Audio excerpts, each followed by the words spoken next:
lost or stuck in life that you don't know what to do next, and you're kind of like in a limbo, that you're not happy with what's happening in your life, but you don't know what to do next or what steps you need to take to improve your life? Well, today I'll be talking about goal setting and why you need to set goals for you to achieve success in life. So tune in, and I hope you will get inspired and like this video and get you setting your goals for 2020.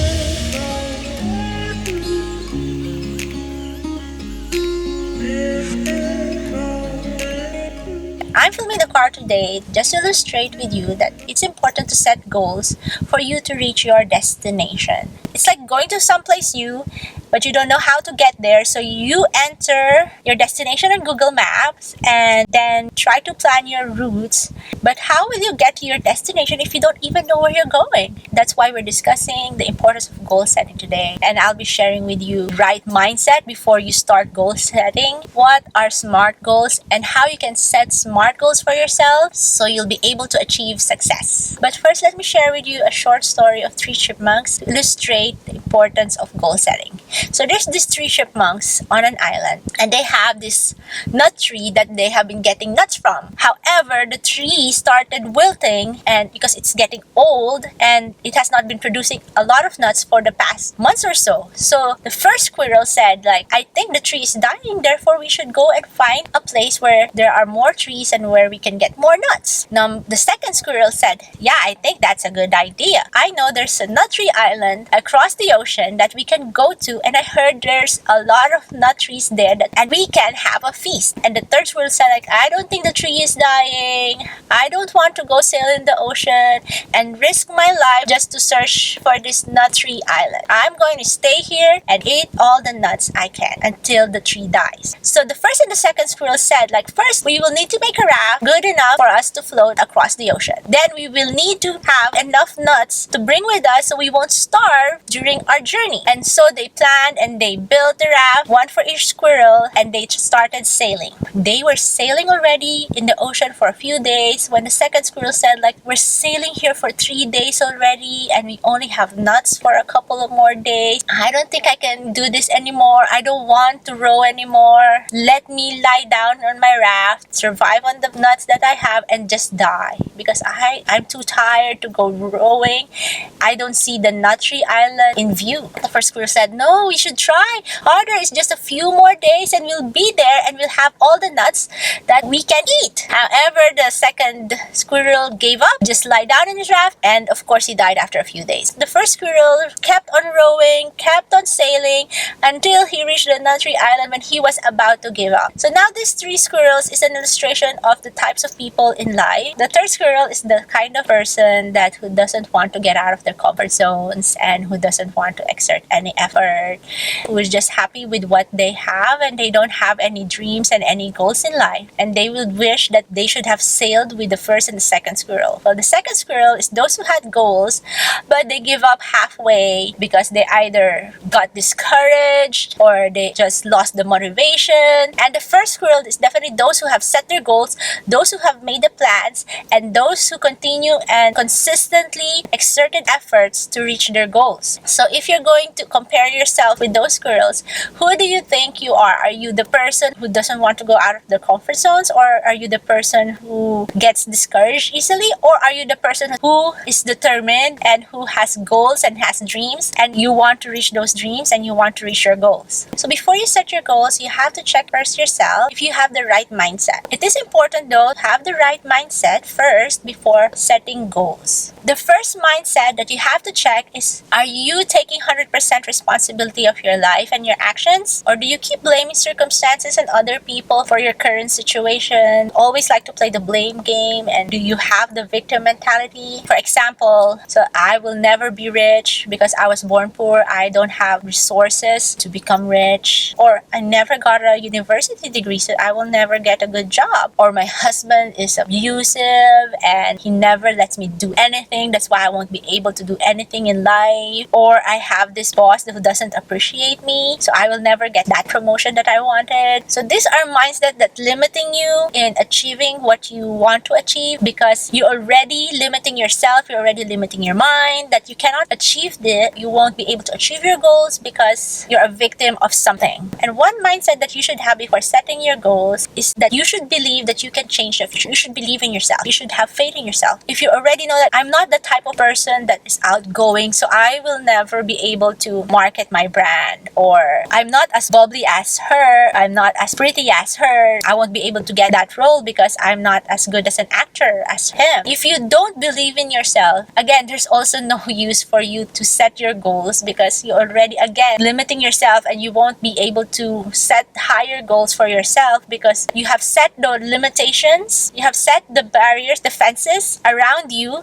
and you have limited your dreams, and you have stopped yourself from getting far. And the third mindset that you should change, or you should have, is that you should believe that it's possible. After having faith in yourself, you should have faith that it is possible, that it can happen. So the next step is to reflect where you are currently right now. When you're setting your destination in Google Maps, before you calculate how long it will take you and what routes to take, you have to first indicate where you are coming from, and then type where you are going to. Google Maps shows you the different modes of transportation and how long it will take you, and it will even show you the areas that has traffic or roadblocks. So write down on a piece of paper where you are currently right now, how much money you have in the bank, but be careful in writing them that you're just stating facts and you are not trying to limit yourself. Do not write words like I am in debt, I have an abusive husband, my parents doesn't support me. So just write down the fact. Right now I have this much debt. Let's say you have a student loan or have credit card loans.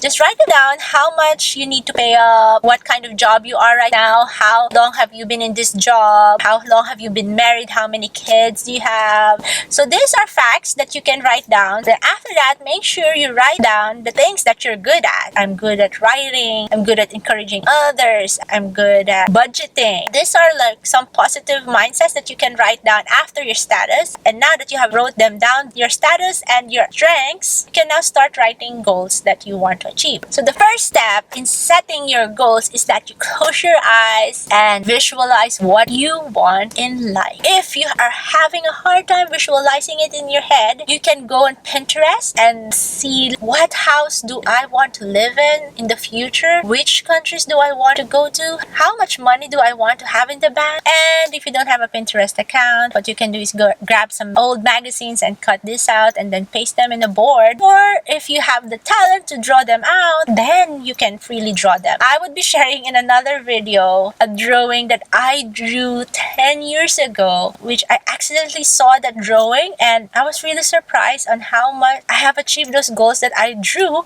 10 years ago while sitting with Arish in a coffee shop. So make sure when you're visualizing them, make sure you have not set limits to yourself. Because do you know that higher achievers have bigger goals? So dream big and do not set limits to yourself while you're setting these goals. Next is list down these goals and break them down. For me, when I set goals, I like drawing mind maps. Like this is an example. So I draw a mind map and then I segregate the goals like financial goals, career goals, physical goals, personal development, spiritual goals, family goals, and travel goals. I put my travel goals under family goals, but because I don't see myself traveling alone, because I want to bring my family with me when I travel. So when you branched out your goals to these different aspects, then you can write down smaller details. Like, so under financial, you can say zero debt. But when you write down these final smaller goals, you have to make sure that you're specific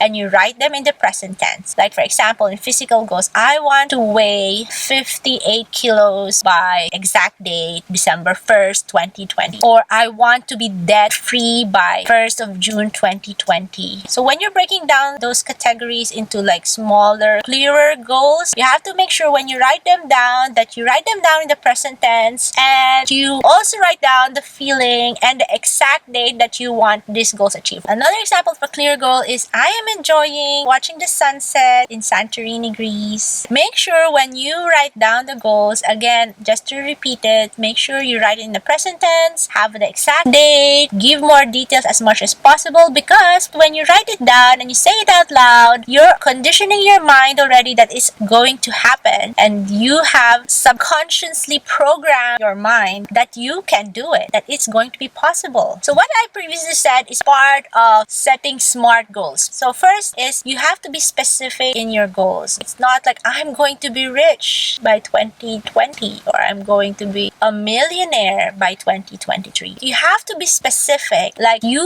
want this exact number in your bank account by the year, by the month, by the day. Let's say you want to have $1 million by 2020 December 1st. So it will be easier for you to make actionable steps. You have to chunk it down. Like for example, you want to have $1 million by 31st December 2020. Need about 250,000 every quarter to be able to achieve the $1 million by end of the year. Another example is like you are watching sunset in Santorini, Greece, June of 2020. So if you're going to chunk it down, that means you need to do a research how much flights will cost you and how much are hotels going to cost you and visas, and how much do you need to achieve this goal. What are the steps you need to do to get your annual leave on this date? Make sure that you have planned the steps in achieving these goals. Now the M means that you have to have a quantitative criteria for you to track your progress. Like for example, so you don't say I'm going to lose weight in 2020. You say that I will be weighing 58 kilograms by September 2020. Then you also track the progress.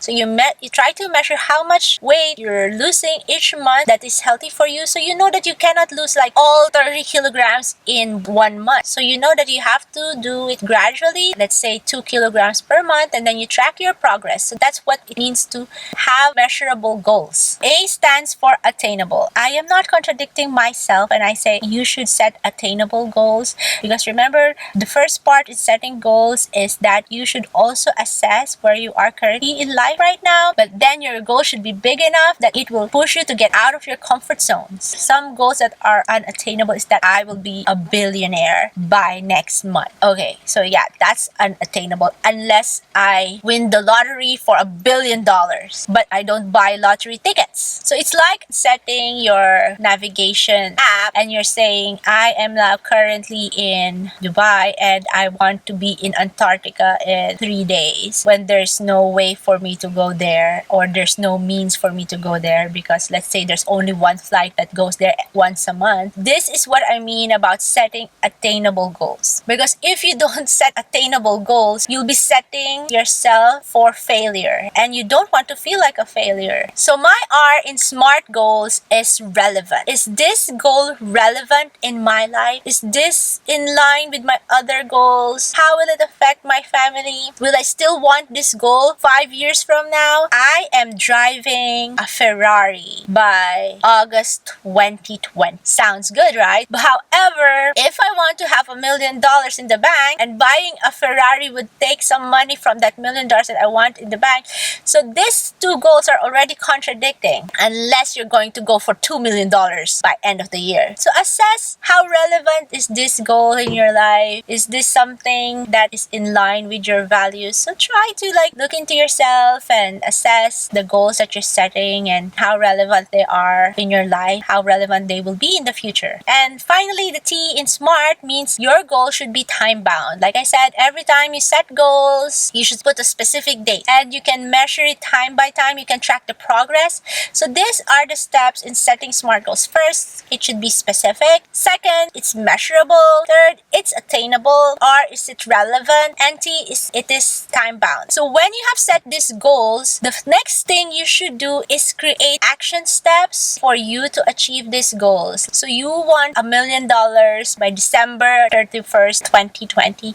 What actionable steps you can do right now to achieve that? So does it mean that you need to shift careers, you need to change jobs, or does it mean that you have to start your own business for you to achieve this? Or you think you can achieve this with a career shift? Then you can create actionable steps. Come January, I'll start looking for new employers. I'll beef up my LinkedIn profile, my CV, or if you want to establish a business, business, then you will say like, okay, I need this much of capital. Do I have enough capital in the bank to start my own business? And what kind of business will I be starting? Or should I start making a business plan right now? So the same thing when you want to be somewhere, like you want to travel and see these countries, you have to then try to research how much are the hotels, how much are the flights, and what are the places to visit, and how much money do you think you will need to have to be able to afford those trips. Or if your dream is to publish a book in 2020, then have you started writing the first sentence? Do you already have the first chapter written down? How many pages do you need to write each month to achieve this? So now you have to create action steps that you can do day by day and track by week or by month. So setting goals, you should set goals big enough to push you out of your comfort zones. And like I said, higher achievers had bigger goals. When you set up goals, you set yourself for success. But it takes a lot of effort from your side to be able to achieve that, and you need to make a mindset shift, because the next step to achieve those goals is to develop habits that will help you achieve those goals. So that will be one of my upcoming posts, how to set habits that will help you achieve success. And lastly, when you set goals, be sure you have an accountability partner that you can share those goals with. So an accountability partner that has good intentions. You will have a person following up with you, constantly reminding you that these are the goals that you have set. He or she can also share his goals to you, and you can encourage him or her to follow through those goals. So yeah, so I hope I was able to share some useful information, and I hope you got encouraged in setting your goals for 2020. Like I said in my previous post, that it's good to be able to set those goals before the year starts, so it's like you're ahead of everybody else and you're already planning to set your actionable steps. You're ready for the new year to start fulfilling those tasks. So if you like this video, and if you have comments and have additional tips on how to set goals, you are free to write on the comment below. And for those who are wondering what happened to my hair, well, this is my natural hair. I did not have time to iron it today. And I would like to thank the mother of our bride from Phuket, Megan's mom, for this blouse that I'm wearing. Thank you so much for sending this over. I really appreciate the gift, and we are happy that you have chosen us to tell your daughter's wedding story. And please subscribe to the MelRish Studio channel to see more wedding videos. Please share and subscribe to my channel, and I hope to see you on my next video. Ciao!